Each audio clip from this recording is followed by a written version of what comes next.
Hello friends. Company secretary संगीत Saurabh this side.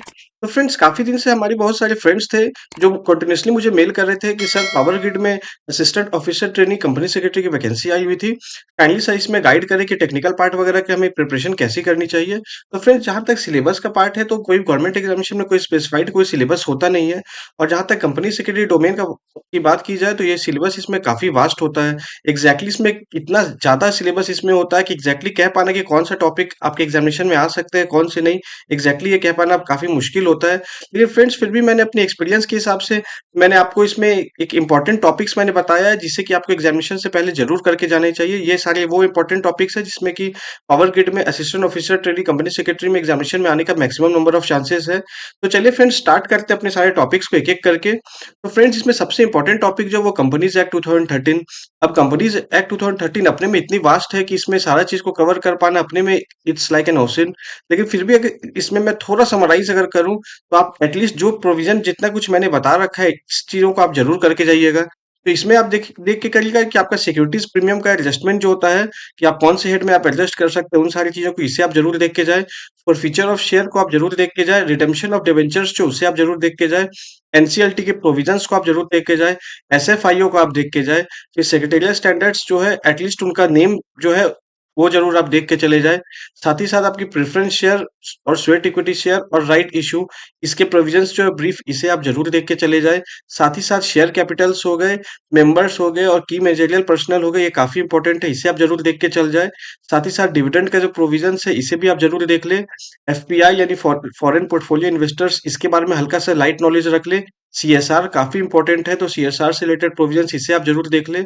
साथ ही साथ advocacy tips for company secretary, इससे भी पूछे जाने का बहुत ज़्यादा चांसेस रहता है कि 1 या 2 क्वेश्चन ज़रूर कंपनी सेक्रेटरी डोमेन में पूछ लिया करते हैं। साथ ही साथ मेमोरेंडम ऑफ एसोसिएशन हो गई, आर्टिकल ऑफ एसोसिएशन हो गई, आईपीओ एंड एफपीओ की जो पूरे प्रोसेस है, उसे आप देख लें। साथ ही साथ जो शेड्यूल्स की जहाँ तक सवाल है तो एटलीस्ट कम से कम शेड्यूल 1, शेड्यूल 3, शेड्यूल 5 और शेड्यूल 7, इसके एटलीस्ट आप नेम ज़रूर आप देख के चले जाएँ। फिर प्राइवेट प्लेसमेंट की प्रोविजन है, इसे आप देख लें। नाफ्रा के प्रोविजंस देख लें, इसके एग्जामिनेशन पूछने के बहुत ज़्यादा चांसेस है।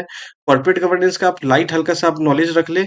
साथ ही साथ आपके गवर्नमेंट कंपनी के जो डेफिनेशन हो गए, उनके प्रोविजंस, इसे आप ज़रूर देख लें।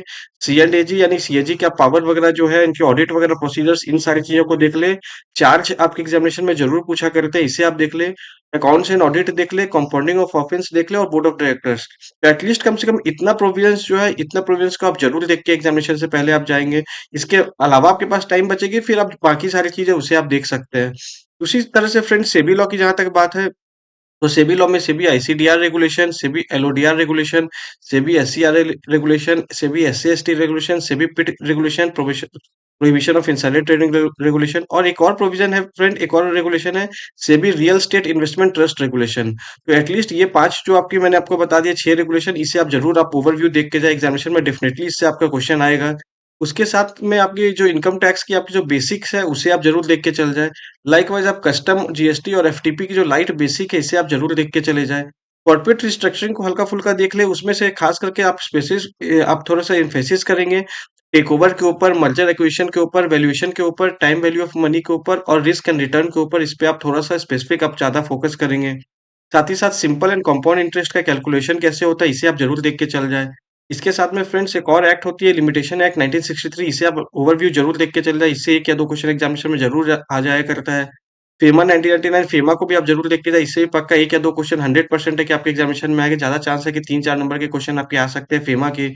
और साथ ही साथ फिर जो ड्राफ्टिंग है उसके लाइट ओवरव्यू ले ले। साथ ही में भी जो स्पेसिफिक अगर देखी जाए तो फॉलोअर्स की जो 5 रूल जो होती है ड्राफ्टिंग के, उसे आप जरूर देख ले। और थोड़ी प्लीडिंग की पोर्शन हल्का फुल्का देख ले। 2-4 क्वेश्चन इससे भी आने के चांसेस रहती है। रिस्क मैनेजमेंट की भी जो क्वेश्चन है, थोड़ी बहुत 1-2 क्वेश्चन वे लोग पूछा करते हैं। जैसे इन्फ्लेशन हो गई, परचेजिंग पावर पैरिटी हो गई या फिर आईआरपी हो गई, इंटरेस्ट रेट पैरिटी, इससे रिलेटेड वे लोग क्वेश्चन पूछा करते हैं। इसके आने के चांसेस आपके अच्छी खासा है। इसके अलावा फ्रेंड्स, अगर देखी जाए तो और ये क्वेश्चन जो थोड़ा हट गया, जिसके एग्जामिनेशन में वो ज़रूर 2-3 क्वेश्चन ज़रूर पूछा करते हैं, वो आपकी है brief knowledge about the constitution and including administrative law. तो एडमिनिस्ट्रेटिव लॉ और कॉन्स्टिट्यूशन के बारे में एटलीस्ट 2-3 क्वेश्चन ये लोग ज़रूर पूछा करेंगे। जैसे शेड्यूल वगैरह, जैसे आर्टिकल वगैरह हो गई, जैसे आर्टिकल 14 पूछ लिए या फिर आर्टिकल 21। तो ये सारा जो इंपॉर्टेंट आर्टिकल है, ये इन सारी चीज़ों को आप ज़रूर देख के आप चले जाएँ। इसके साथ में फ्रेंड्स थोड़ा-सा अगर आप बिज़नेस स्टडीज़ की बात अगर करोगे तो थोड़ा-सा ओवरव्यू आप ले सकते हो। इसमें इम्पोर्टेंट ख़ास करके अगर बात करोगे तो Henri Fayol versus Frederick W Taylor की, यानी एक जो आपके father of modern management versus father of scientific management जो हुआ करता है, इसमें एक क्वेश्चन ज़रूर ये लोग पूछ लिया करते हैं कि इनमें से फादर ऑफ साइंटिफिक मैनेजमेंट कौन है या फादर ऑफ मॉडर्न मैनेजमेंट कौन है? इसके साथ में फ्रेंड्स आरबीआई की थोड़ी फंक्शन और उनके ब्रीफ प्रोविजंस वगैरह इससे आप ज़रूर देख के जाएँ, 2-3 क्वेश्चन इससे पक्का एग्ज़ामिनेशन में आता है।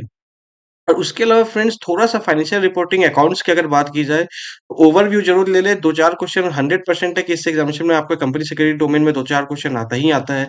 जैसे कि जर्नल हो गई, जर्नल के फिर भी क्वेश्चन थोड़े कम पूछा करता है, लेकिन लेजर हो गई, ट्रायल बैलेंस हो गई, statement of profit and loss हो गए, बैलेंस शीट हो गई, कैश फ्लो स्टेटमेंट हो गई, और साथ ही साथ एक ओवरव्यू या फिर एटलीस्ट नाम आप रिमेंबर कर लें, इंड एस 103 का बिज़नेस कॉम्बिनेशन, जो कि आपका एएस 14 हुआ करती थी आपके अकाउंटिंग फॉर अमेलगमेशन की, और इंड एस 110 आपकी हो गई, जो कि आपकी बेसिकली कंसोलिडेशन की हो गई, यानी होल्डिंग कंपनी या सब्सिडियरी कंपनी की जो कंसोलिडेशन होती है बुक्स ऑफ अकाउंट्स की, वो हो गई।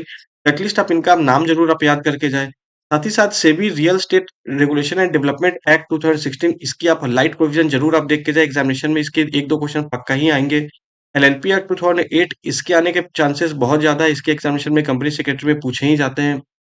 इसके अलावा फ्रेंड लाइट ओवरव्यू आप एमएसएमई रेगुलेशन का ले लें कि इसमें टर्नओवर कितनी है, कितनी आपकी सीलिंग लिमिट है जिसमें कि आपको एमएसएमई क्लासिफाई की जाएगी या फिर नॉन एमएसएमई क्लासिफाई की जाएगी।